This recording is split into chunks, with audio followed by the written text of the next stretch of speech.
আসসালামু আলাইকুম। আজকে আমরা দেখব কিভাবে আমরা ওয়েবসাইটে আমাদের আইপি ব্লক করব। যে সকল ফ্রড কাস্টমাররা আমাদের কাছে অর্ডার দিয়ে থাকে তাদের আইপিগুলো আমরা একটা একটা করে ব্লক করব। আইপি ব্লকের ক্ষেত্রে আমরা এখানে যেটা করব, কাস্টমারের মোবাইল নাম্বারটা ব্লক করে দিব এবং ওনার ডিভাইসের ম্যাকটা ব্লক করে দিব। এটি করলে যেটা হবে, ওই ডিভাইস থেকে এবং ওই নাম্বার থেকে উনি আর অর্ডার আমাদের কাছে করতে পারবে না। তো চলুন এটা আমরা শুরু করি। তো এখানে হচ্ছে আমরা আমাদের ওয়েবসাইটে যাব, burnabazar.com/wp admin। আমাদের ওয়েবসাইটে আসার পর এখানে আপনার যে পাসওয়ার্ডটা আছে, পাসওয়ার্ডটা দিয়ে লগ ইন করবেন। আমরা ততক্ষণ এইখানে চলে আসি। এটা হচ্ছে আমাদের হোয়াটসঅ্যাপ আইপি ব্লক গ্রুপ। এখানে দেখুন আমাদের হচ্ছে ইতিপূর্বে যারা আছে তারা সবাই আইপি ব্লক করার জন্য এখানে নাম্বার দিয়েছে, কাস্টমারের নাম্বার আইপি ব্লক করতে হবে। তো এই নাম্বারগুলো আমরা একটা একটা করে ধরে আইপিগুলো ব্লক করব। ওয়েবসাইটে যদি আসি, ওয়েবসাইট আসার পর এইখানে এই যে বাদিকে বাদিকে একদম নিচে ফেক ব্লকার নামে একটা অপশন আছে। ফ্লেক ব্লকারে এইখানে মাউস নিয়ে আসার পর এই যে ব্লকিড লিস্টে যাব। ফেক ব্লকার থেকে ব্লকিড লিস্টে আসার পর এখানে দেখুন যে আইপিগুলো আমাদের অলরেডি ব্লক আছে বা আমরা ব্লক করতে চাচ্ছি সেইগুলো এখানে সব চলে আসবে। তো এটা করার জন্য এখানে আমরা কাস্টমারের মোবাইল নাম্বার দিয়ে সার্চ দেবো। তো যেই নাম্বারের কলটা আমরা ব্লক করতে চাচ্ছি সেই কাস্টমারের নাম্বারটা এখানে আমি কপি করে নিলাম। এখানে পেস্ট করে এটাকে ফিল্টার করলে দেখতে পারবো এই নাম্বার থেকে একবারই অর্ডার করা হয়েছিল। এই যে এটা দেখুন, এটা হচ্ছে কাস্টমারের ডিভাইসের ম্যাক, এইটা হচ্ছে আইপি অ্যাড্রেস, এইটা হচ্ছে মোবাইল নাম্বার। এটা কিভাবে বুঝবেন? এই যে ডিভাইস আইডির ঘরে দেখুন ডিভাইস আইডি আছে, ফোন নাম্বার ঘরে ফোন নাম্বার আছে, আইপি অ্যাড্রেসের ঘরে আইপি অ্যাড্রেস আছে। তো সর্বপ্রথমে বা বা দিকের কলামে যেটা থাকবে সেইটাকে আমরা ব্লক করব। তো এইটা কি, এইটা কোন ঘরে আছে? এটা আছে ডিভাইস আইডি প্লাস এইখানে আছে।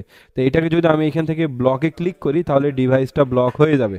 আবার সেম ওই নাম্বারটাই আমরা এখানে পেস্ট করে ফিল্টার করি, তাহলে এখানে দেখতে পারবো এই যে ডিভাইস যেটা আছে ডিভাইস আইডি এটা ব্লক হয়ে গেছে। এখন এইটাকে যদি আমরা ব্লক করি তাহলে এখান থেকে আইপি অ্যাড্রেসটা ব্লক হয়ে যাবে। এই আইপিতে আরও অনেক কাস্টমার আমাদের থাকতে পারে। তো আইপি ব্লকটা আমরা করব না, মূলত আমরা ডিভাইস আইডিটাকে ব্লক করব এবং ফোন নাম্বারটাকে এখানে আমরা ব্লক করব। তো ফোন নাম্বারের এটাকে আমি ব্লকে ক্লিক করলাম, এটা ব্লক হয়ে যাবে। এটা আমাদের ব্লক করা হয়ে গেছে। তো এটাকে আমি সিম্পলি চেক মার্ক দিয়ে দিই। এখন আবার আরেকটা কাস্টমারের এটাকে আমি এখানে কপি করি, এটাকে এখানে পেস্ট করলাম। ফিল্টার ফিল্টার করার পর সেম একই ইন্টারফেস চলে আসছে। এই কাস্টমার দুইটা ডিভাইস থেকে আমাদের এখানে অর্ডার করছে। এই যে অর্ডার কাউন্ট দেখেন 2 আছে, একটা আইপি থেকে দুইবার অর্ডার করছে। তো সিম্পলি এনার হচ্ছে ডিভাইসটাকে এখানে ব্লক করে দিব। ডিভাইসটাকে এখানে ব্লক করলাম এবং আরেকবার যদি ফিল্টারে ক্লিক করি, ওনার এই যে নাম্বারটা এটা কিন্তু অটোমেটিক ব্লক হয়ে আছে।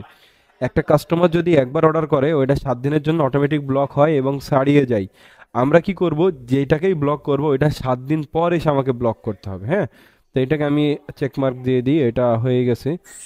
এই যে ইমরান এখানে একটা মেসেজ দিয়েছে আইপি ব্লক করতে হবে। সিম্পলি আমি এটাকে কপি করে নিয়ে আসলাম, এখানে নাম্বারটা পেস্ট করি, ফিল্টার। দেখুন এই নাম্বারে এটা ডিভাইস আইডিটাকে ব্লক করে দিই এবং মোবাইল নাম্বার যেটা আছে মোবাইল নাম্বারটাকেও আমরা একটা ব্লক করে দিব। এই মোবাইল নাম্বারটা ব্লক, এটা ব্লক হয়ে গেছে। সিম্পলি এটাকে ওকে।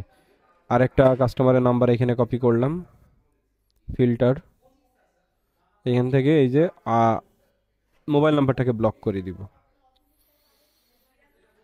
তো এইটা তো ছিল হচ্ছে অনেক আগেকার অর্ডার। এটা যদি আমি আপনাকে দেখাই, এটা হচ্ছে 28 জানুয়ারির। আজকে তো হচ্ছে ফেব্রুয়ারির 6 তারিখ। তো আমি 28 জানুয়ারির অর্ডার এখান থেকে আমি ব্লক করলাম। তো আমি যদি নিচের গুলোতে আসি, যেমন আজকে একটা কাস্টমারের আইপি ব্লক করার জন্য দিয়েছে, এখানে টুডে লেখা আছে। এটাকে যদি আমি সার্চ দিই, ফিল্টার, দেখুন এটা কিন্তু ব্লক হয়ে আছে। এই যে আনব্লক করতে বলতেছে, এটা যেহেতু ব্লক হয়ে আছে এই কাস্টমার কিন্তু 7 দিনের ভিতর আমাদের কাছে আর অর্ডার করতে পারবে না। এটা 7 দিন পর অটোমেটিক ব্লকটা উঠে যাবে। তো আমাদের যেটা করতে হবে, যেটাকেই আমরা পার্মানেন্টলি ব্লক করতে চাচ্ছি ওইটা 7 দিনের আগের হতে হবে। Thank you.